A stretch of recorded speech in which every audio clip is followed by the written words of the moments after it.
Are you a professional pillow fighter? Or a 9-to-5 low-cost time travel agent? Or maybe real estate sales on Mars is your profession? It doesn't matter. Whatever it is you do, however complex or intricate, Monday.com can help you organize, orchestrate, and make it more efficient. Monday.com is the one centralized platform for everything work-related. And with Monday.com, work is just easier. Monday.com, for whatever you run. Go to Monday.com to learn more.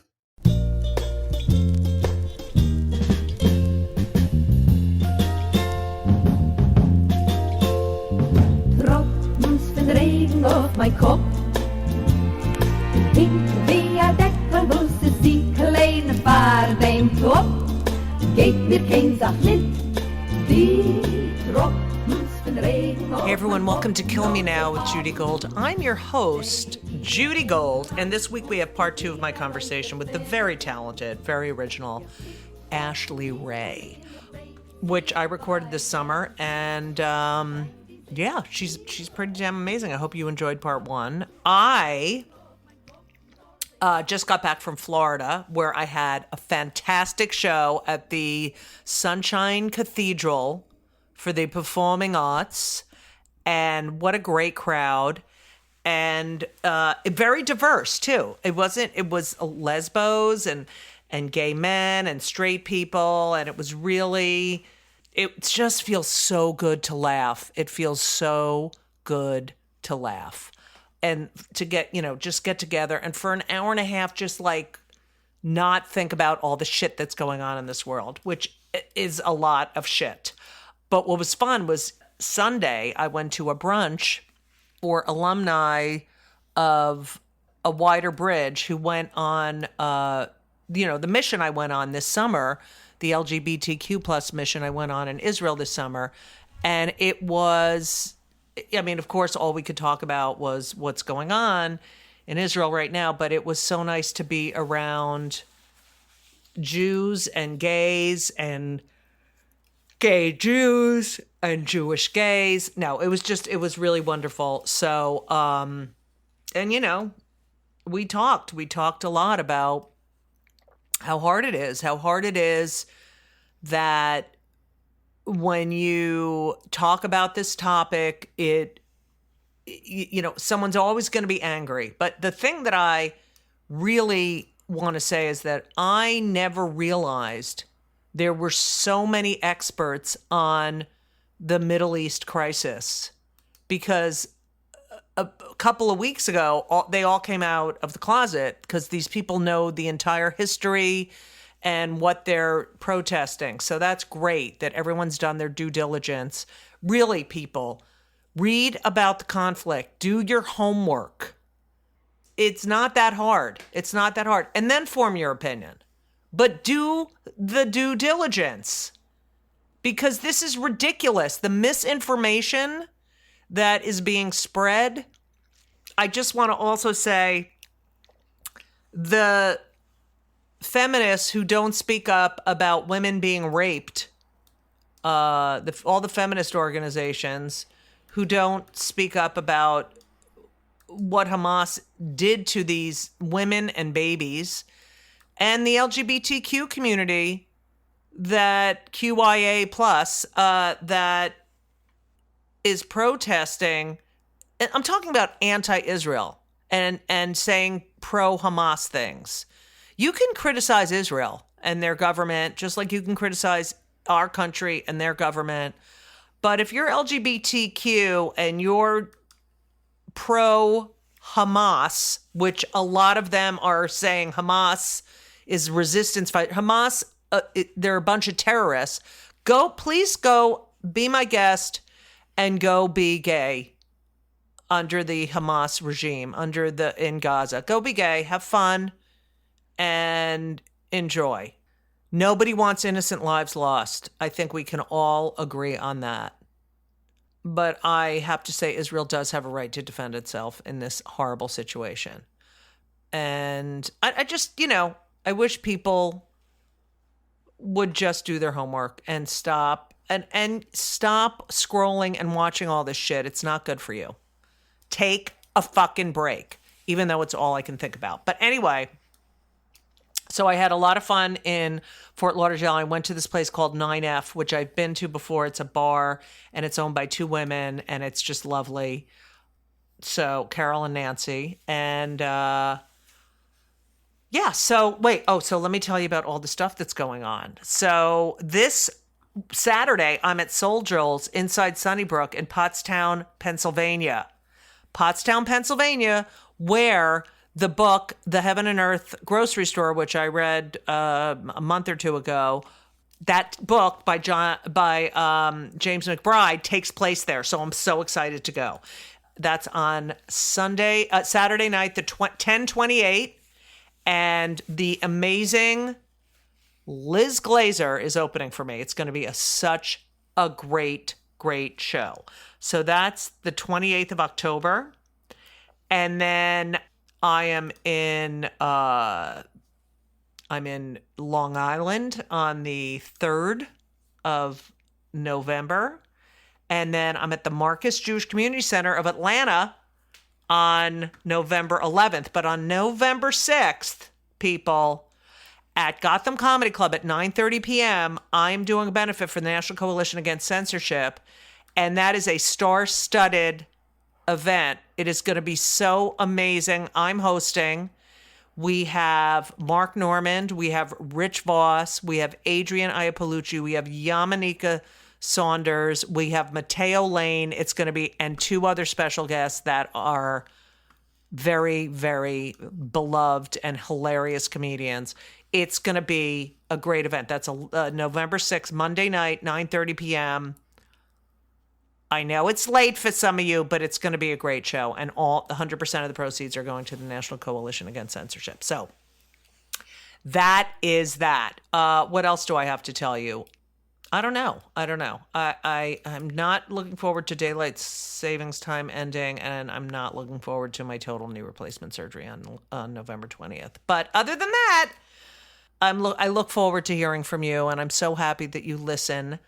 And I hope you enjoyed part 2 of my conversation with Ashley Ray. Sit back, relax, forget your troubles. Come on, get happy. You can't forget about it. I know you can't. But just, focus on something else for a little bit and take good care of yourself. And sit back and relax.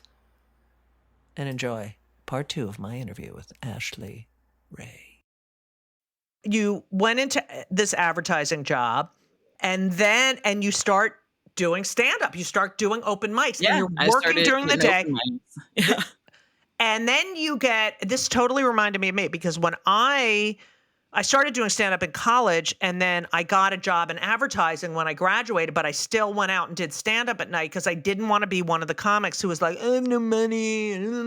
Yeah, exactly. And I wanted health insurance because I'm a Jew. And so I took care, I did the job during the day and I went out at night. And you then got a job at Google. Yeah. And you were working at Google, and you'd have like these meetings, and you'd go right out to do stand-up in like a business suit. Yeah, I would truly go to Google 8 a.m., get there early so I could look like I was doing a lot of work and no one would notice when I left at 4 to get to an open mic sign up. And I would just work all day, leave immediately in whatever I was wearing, do stand up in like You'd whatever. ask for the first spot. Banana Republic. And at that point in Chicago, there were so many mics and shows you could go to that I would hit an open mic, go do like 2 or 3 showcases at different bars. And I was also freelance writing for the AV Club and Onion still at that point. So I would sometimes have like TV reviews or articles due by 1 a.m. Go home, write an article about like an episode of Insecure Blackish. Get some work done for my actual day job, like a client pitch deck or something. Go to sleep, wake up at 6 a.m., get ready, and do it all again. Okay. So I want young comics to listen to that. Okay. And this is I'm going to make a video of me taking a shit on the toilet. Yeah. And there's no toilet paper left on the roll. And then I become a huge sensation. Yeah. And I book a comedy room, and I don't know how to do stand-up. So, and I don't know how, this was, it was really that environment of, and I'm lucky. I think that's a good reason why I went to Chicago. You can be kind of freer with the stand-up because the stakes aren't the same. You're not worried about industry. So I just did a lot of weird stuff. I would do weird. You were free. Yeah, I would do weird character-based stuff. I would do like presentation style comedy, just finding my voice. And yeah, I love Chicago for that. Yeah, and you want to be somewhere where you can take risks and not pay for them because, so-and-so's in the audience and they don't want to see you again because they saw you do that set they didn't like. In New York, and also my Google job, they had me on a client that was in New York. So 2 weeks out of every month, they'd fly me to New York, let me stay in like a nice Google hotel. And while I was there, I would just go to as many open mics and shows as I could. I would like leave a client dinner and just go to like the cellar, go somewhere and go to a show, go to, what is that? The Lantern, and just try to perform as much as I could. And then in the morning I would be right there back at the Chelsea Google office, ready to do a presentation for E-Trade or something. It just reminds me, not that everything's about me. So last night I went to a friend's birthday celebration and someone I went to college with. I'm known for 40 something years, and I'm in Provincetown, and so he's visiting for the week for his birthday. And I went over and we were talking, and he was saying, you missed everything. Like, I had this group of friends, and he said, we would have a party, you'd come for 5 minutes and then go out and do sets all night. And he said, I remember that you missed you missed so much stuff. And then we found a photo of New Year's Eve and it's everyone but me. And he said, when people say, he always says, no, she, and I was just, you were just reminding me of me. I would work, and then out all night.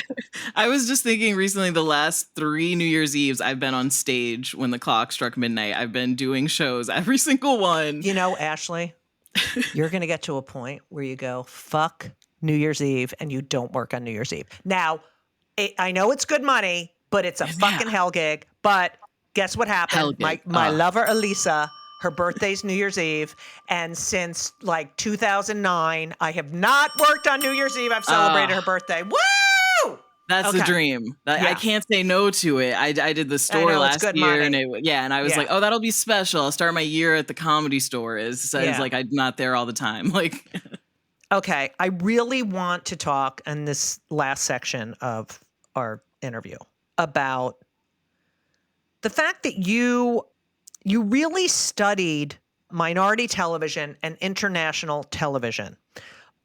I don't know if you know this about me, but I had an off-Broadway show in 2012 called The Judy Show, My Life as a Sitcom, and it was about my addiction to sitcoms growing up and how I thought I'd be on one when I got older. But it was really about how those TV shows, like you said, SNL and the comedians got you out of your headspace and gave you a coping mechanism. But those TV shows that I grew up with were actual members of my like in my head. Yes. They were a huge part of my upbringing and how I grew up.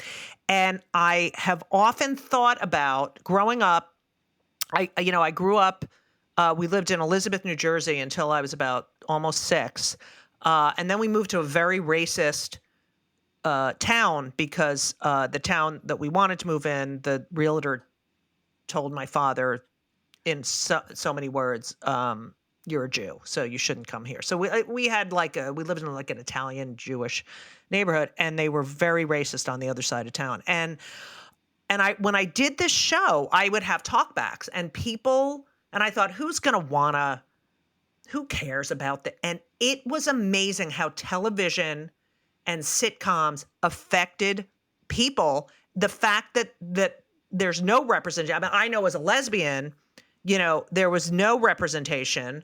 I hear now from comics who were like, I couldn't believe you were talking about your gay family and your kids when in the 90s, and that to me, but I just love that. Okay. First of all, with your research, Ethel, I did some research too that, Ethel Waters was the first Black person on TV. Although I do remember Moms Mabley when I was growing up, and she was the first Black person to actually get a show. To get a show, and her performances, some of them were recorded and like used in certain things. So technically, I think she wasn't the first performance for television, but one of those technicalities. But, right.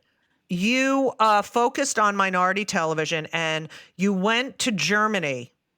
Yeah. This is amazing. You went to Germany to study why certain TV shows resonated with German audiences. Why did you, and we'll get to those shows in a second, but why did you pick Germany? I had always been so inspired and moved by shows that had no representation for me. I'm a bisexual Black girl who grew up in the Midwest, and I could connect with Golden Girls, King of Queens. It didn't matter that no one looked like me. I could connect to these shows. And my favorite director when I was 16 was Ingmar Bergman, who is this very dark Swedish director who actually, he does do some comedy. And I was obsessed with him. And people would be like, why are you, this Black girl from the Midwest, obsessed with this Swedish director? And I thought, I don't know, let me study it and figure out why. Right. So at Williams, I made my own major, basically. I applied for all these grants. Yeah, they gave me like $30,000 just to go anywhere to study this. And I wanted to go to Sweden, but I was also studying German language in college. So in order for my dual credits to work, because I triple majored to get my German degree, I had to go to Germany instead of Sweden. Let's stop the podcast right now. You triple majored? Yeah. What the fuck is that? I didn't lose that competitive edge thing when I went to college. You triple. I could barely major. Okay. So it was German. Was it German? German language, English with the focus on minority television studies, and then German history with a focus on international media. Okay. What the fuck? And why the obsession with Germany? As a Jew, I need to ask that question. Yeah, I get it. So it really wasn't gonna be Germany. I grew up in Northern Illinois where there's so many Swedish people, and I love Swedish culture, and I love Swedish food, and I wanted to learn Swedish. I loved Ingmar Bergman. I go to college, they don't have Swedish. Right. I'm just like, that's what I want to learn, and they don't have it. And then someone was like, German is the closest thing. If you learn German, it'll be so easy to learn Swedish. So do you speak German? Yeah, now I'm conversational. I used to be fluent. Wow. But now I can like read it. I can have Scares I can order stuff. Yeah. You should study Yiddish. You could study Yiddish. Yeah, I can understand a lot of Yiddish. And I went, but I never ended up learning Swedish. I just got so stuck on the German, and I got really into the history. My biggest focus was on East German queer cinema. So, which sounds so neat. Yeah, East German queer cinema is what really pulled me in and made me go, oh, this country I thought was so, conservative, fascist, has this dark history. Right. It has had these little sparks of people who have tried to rebel and who have created art. And that really became my focus. I love that. You also, I heard in an interview you did, and it made me so happy. You said that you felt similar to Greg Giraldo, who went to Harvard Law School. He was a good friend of mine. And that sort of, smarts and education pushed you he was a little bit. He was genius. He was my icon. I thought he was so brilliant. I wanted to be his like son's doing stand-up. Oh my gosh. Yeah, I'm sorry. I love that. I mean, I just wanted to be like the female version of him. I thought I would see him on Crosstalk, Crossfire, he was on Tough Crowd. Yeah. I hated being on that show with him. I used to go, Greg, I don't even want to be here to argue with you. Yeah. And he was just always so on it. He that's what made me want to be in debate. I just thought he was amazing. He's another comic who's like jokes I would steal in 6th grade and perform on stage. So yeah, I just in my comedy thought like I can be really clever about these things. You can be smart. I can study this other stuff for a moment in my life. I thought, I'm going to be a lawyer. I want to focus on true like foreign journalism. I don't want to be funny. And I realized that was more of a burden I had placed on myself, that I thought, like, as this Black woman, it's my responsibility to take on changing the world and working for the Innocent Project. And that's like what'll make my mom proud of me.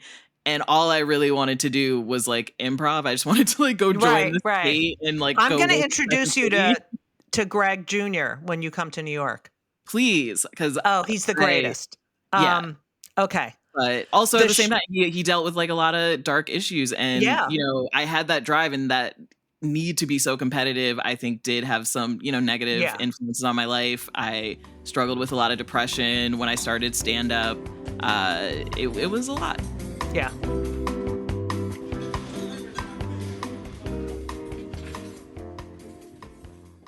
This episode is brought to you by Progressive Insurance. You chose to hit play on this podcast today. Smart choice. Make another smart choice with Auto Quote Explorer to compare rates from multiple car insurance companies all at once. Try it at progressive.com. Progressive Casualty Insurance Company and Affiliates. Not available in all states or situations. Prices vary based on how you buy. The TV shows, by the way, since everyone's wondering, that most resonated with German audiences were How I Met Your Mother and Family Guy.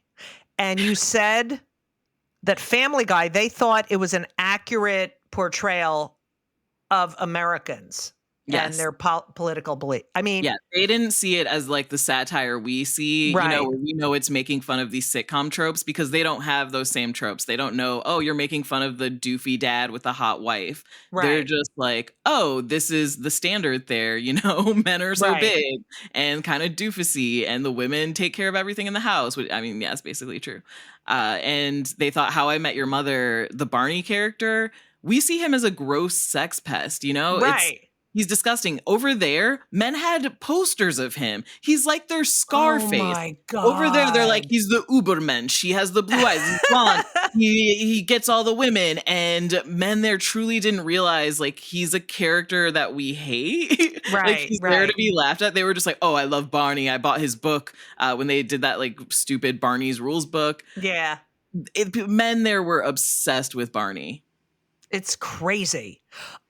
You know, when I think back, I know that Amos and Andy was like a big Black television show at the time. But for me, I remember Julia.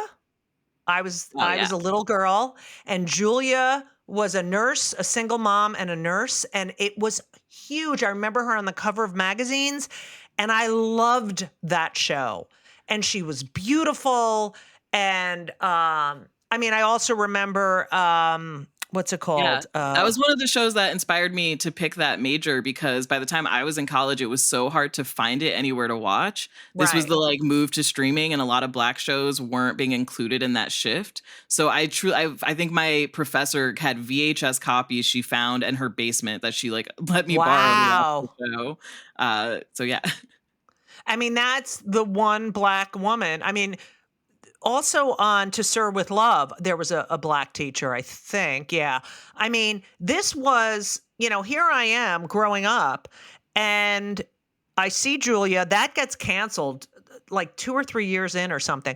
And then Good Times. And Good Times, I mean, was the zeitgeist. Like him saying dynamite, and now he's like Mr. Right Wing. I don't know what the fuck happened to him, but I gotta ignore what they're like today. But yeah, that's like the golden era of Black TV. It's like the first golden era, yeah. And there is this family, and they're living in the projects, and I love that show, and not because they lived in the projects, because they were a family that reminded me of my family. I love the youngest son. I love the sister. Yeah. I mean, she was great as the mother. She was just the best. Loved Michael Ruffalo. Yeah.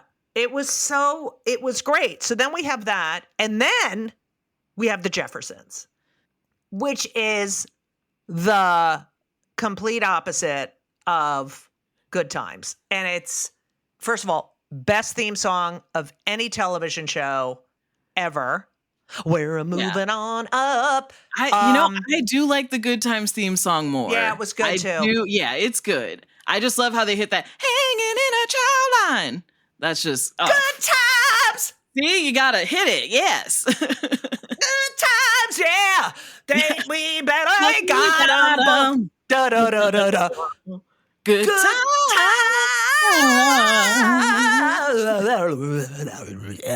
Like that's like a Yeah. gospel And it would song. get you so basically. psyched. You're like, okay, yeah, good, Like, go. oh, we're watching Good Times. Yeah. How do you think the Jeffersons? I mean, they dealt with such racism, and then there was the interracial couple, and then I know they did a live version of it recently over the pandemic, Yeah. and they had to edit it. They had to Yeah. take out the N-word. I mean, you know, It was people Yeah. don't, I think, realize that at this time it is a golden era of TV, not of Black television, which, Norman Lear's a white man, but at the same time he allowed these Black comedy writers so much freedom they'd never had before to use the N-word to address topics that people were Norman like, Lear's oh son. my god, Yeah. that people were like, oh my gosh, how could you say that on like All in the Family? He allowed that to happen. He didn't really censor them and say, hey, you got to care about like Black respectability politics. You want to make sure you're representing your people in the best way. No, it was about what's funny and what's real. In the 90s, that wasn't really the same case. When you get the Cosbys, there is this concern of, well, you have to think about respectability politics. We don't want people to think Black people just live in the projects. You don't want to be like a show like Good Times. It's more censored and more, for a white audience to feel like, oh, I'm learning about what Black people are like, versus this is just something that's going to make everyone laugh. How do you think Norman Lear helped Black representation on television? I mean, he basically created a lot of the original shows that proved to people we can make popular shows, that people will watch the shows that we are in, that are about us, that we don't need to be side characters, sidekicks. We can be the main character and get an audience. I think that's what you see with like Sanford and Son, the Jeffersons. Oh, we love Sanford and Son. Love Sanford and Son. Oh my God, that was a great show. Another great theme song. And, another one. Yeah. Yeah, and I think without those, we wouldn't see. That was like the. I'm sorry, you're making me. Yeah, but that's how Black TV writers, a lot of the big ones, got in the door. Was that finally there were shows that needed Black people. They needed a Black person there to go, hey, is this really what a Black person sounds like? So the Cosby Show. First of all, I grew up with Bill Cosby. I grew up with the cartoon. I grew up with the Jell-O commercial. I grew up with him. I find him to be the most important human being ever, yet a brilliant stand-up, but really disgusting. Do you think do you believe that show should never be on the air again? Because I felt like that was a big cultural moment, as you were just speaking about. That show where we had the lawyer and the doctor and, what do you think the effect, or do you think they should be able to people should be able to see that show because of, it's difficult because obviously I believe that we need to maintain and hold on to as much of Black TV as we can. It's so easy for this history to be lost. We've seen what's happened with other shows that like Rock, it was an amazing Black show. You can't find it anywhere now. Right. And yes, Cosby's horrible, but there are all these other people in the show who have had such a wonderful impact on Black culture that to just treat it like a complete just blank space and to erase it seems just more harmful. I think we need to embrace the fact that it's the total history of it, which is the highs and the lows. I think we're smart enough people where we can watch the show or, talk about separate the art from the artist. And also, talk about its place in culture and also go and fuck Cosby. Like there's room for both where we can be like, and at the end of the day though, fuck him. Right. Yeah. He's disgusting, but this was such an important show. You're a television critic. You have done major television criticism. First of all, when I've heard you speak about being a critic, unlike most critics, you wanted to write in celebration of television, not this sucks, like most white critics. Yeah. I want to just know, you started as a TV critic, then you became a creative. And I want to know how being a creative person, someone who is performing, changed the way you wrote about television.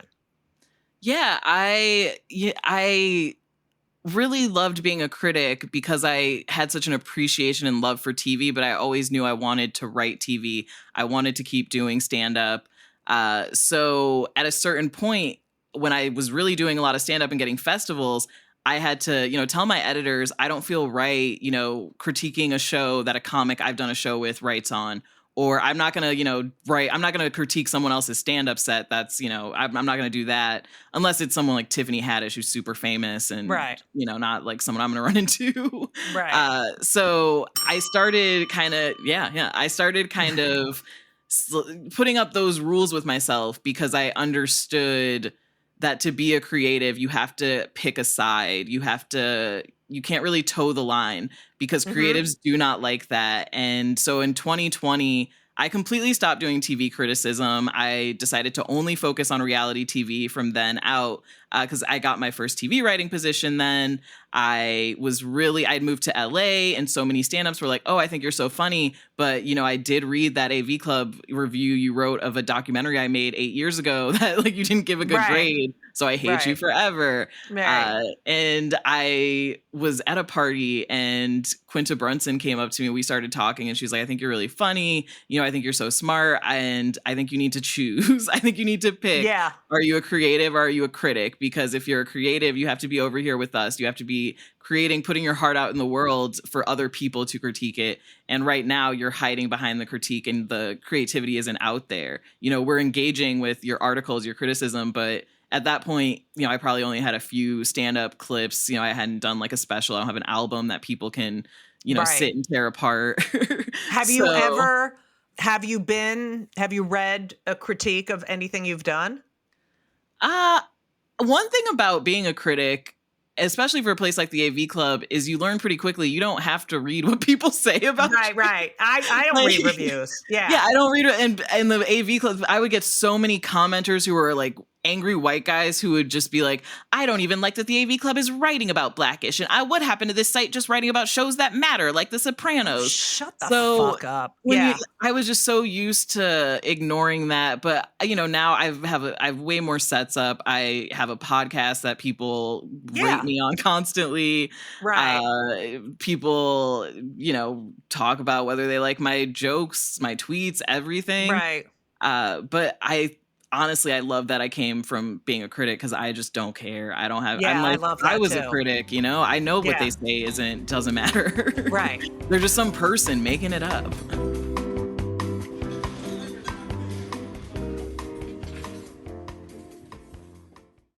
This week's episode of It's Judy Show with Judy Gold is sponsored by BetterHelp. And if you know me, which I think you do because you're listening to my podcast right now, you know that I am a big advocate for therapy. I think it benefits everyone. I think there's so many people who need it, who don't partake. It is so important for your emotional health and well-being.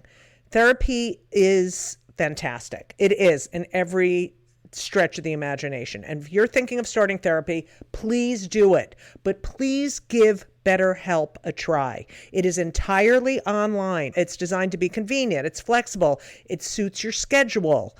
You fill out a brief questionnaire to get matched with a licensed therapist, and you can switch therapists anytime for no additional charge. I have switched therapists in my life. I've had many, many therapists, and sometimes it's not a great fit for you, but don't give up.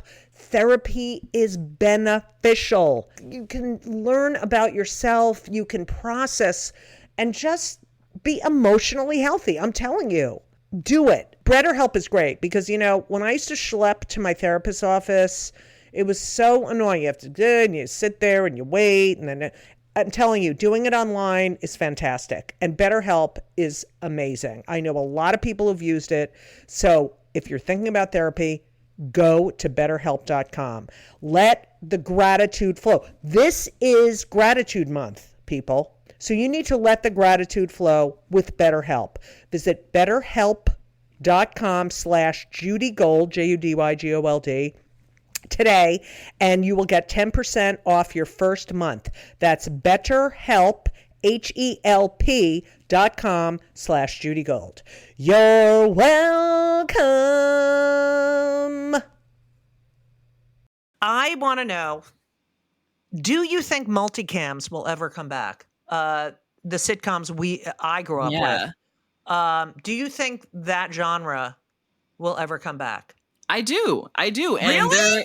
there are some shows making it happen that have been some successful. So they brought back Night Court as a multicam. Yes. And I love it. I think they're doing such a good job of it. It feels like a way to refresh the format.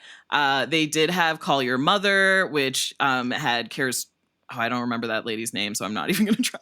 But, they've had some shows recently where I think networks are understanding, hey, people still want this kind of humor. People still, watch this kind of television.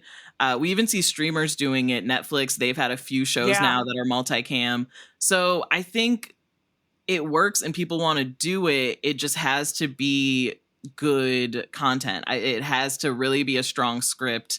It has to be really strong comedy. Night Court and the characters, the characters, really relatable. Yeah. The new Night Court, they have so many jokes per second. It is right. They know how to do it, but I think in this day and age when everything is a dramedy, I know. Yeah, where it's like that's making me cry. I know, and they call dramedies comedy. Like some of them, they're like the comedy, and you're like, no, it's not a comedy. It's just a drama. It's just 30 minutes. Right. So, I think we have to get comedians on it. So, and a comedian's on it. Right. It's like, no, we have to get people back into TV shows with a lot of jokes. What do you think? It's been a while. How do you feel this strike going to affect the future of television and what gets made? I mean, I think it's going to change everything. I don't think the studios were expecting a dual strike. I love that it happened. I wanted it to happen. I wanted all three. I wanted the directors to strike too. Yeah, I know. So much, but I think they're going to lose a lot of programming. They're going to lose a lot of momentum on things. We're going to see a lot of cancellations. They're already ending people's overall deals, which are so important to growing sort of mid-level voices and talent. A lot of those people are like minorities, like Amy Inoue, who wrote for Insecure. She had an overall deal. So that's how you get more diversity in television. And all of that is going to be gone. I think we're going to start from a blank slate and it'll just be studios going, what do we do? What needs to be made? What are people into? And there's going to be a lot of scrambling while they try to figure out how they get content back since everything's getting pushed by like a year and a half. Right. I wonder, if I should revisit things I've pitched where they're like, no. That's the history of my career. No, I'm sorry. No, you know what? You're gay. Who cares? No, no. Okay. No. It's just, Issa Rae sent you a thank you note. Yeah. I love that. So did I. And I know, I bet. Can you just talk about how that validated you as a critic, as a creative? And as a creative, so many people told me you're going to have the hardest time going from being a critic to a creative. Like no one's ever going to want to work with you. People, will have a hard time. They're going to see you as a journalist. And to have someone that I look up to creatively reach out to me and say, hey, you always gave our show a fair shot. I loved what you had to say. I always wanted my show to be written about on a site like the AV Club, and you gave it the respect it deserved. To me, it just proved to me that like I have a love and deep understanding for television that isn't me just trying to, be a hater and get clicks on an article where I'm tearing things down. But it really is true criticism to appreciate what is good in a show and also say, hey, I question this choice. but it's all bundled, in this, and just a love of the art, which I think now we're so afraid to have those conversations, to speak that way, because if you criticize anything, people are like, oh no, you hate all of it. Like, oh no, you hate me. Oh no, and you're the how dare devil. you. And everyone has a soapbox now, and they can all attack you personally. Yeah, and it's like you have to be positive and like everything, and that just really validated me, and the fact that there's still creatives here who aren't like that. Do you think that it's okay? Like, I've gotten people writing things or saying things about me that I'm like, oh my God, that's so nice. And then I'm like, oh, it's not appropriate. It's not appropriate. But do you give me permission to say thank you I mean, do critics like that? I guess they do like that. Yeah. I always think of them as white men who are like, well, I don't know about the next time, like, I don't know. I just feel like there's like this boundary you're not supposed to cross. I really respect the boundary. But I think that's one of those old school things about me, because I went to journalism camp. I'm all about sort of this like separate. Yeah, I'm a nerd, because nowadays most critics are just like, oh no, the lead in that TV show, she's my best friend. Like we post together on our TikTok. Like why? And of course I'm doing the profile on her and reviewing her show because I'm her bestie and I'm gonna give it 5 stars. Yeah. So I think that's just like a difference for me in this industry. All right, before I ask my last 2 questions, who's your favorite, or who do you respect the most as a critic? Ooh. That's okay. I'm going to go with Emily Vanderwerf. She wrote for the AV Club for a long time. Mm-hmm. She left before I was there. She was one of the critics that I read religiously. Like anything Emily, even if I didn't watch the show, I would read her criticism. And she was one of the people who really made me want to write. And I applied to be a critic at the AV Club. And when I applied, all I did was submit my entire senior thesis, which was like over 100 pages. By the way, don't recommend applying for a job that way. Don't just submit your entire senior thesis and go, don't I need this job?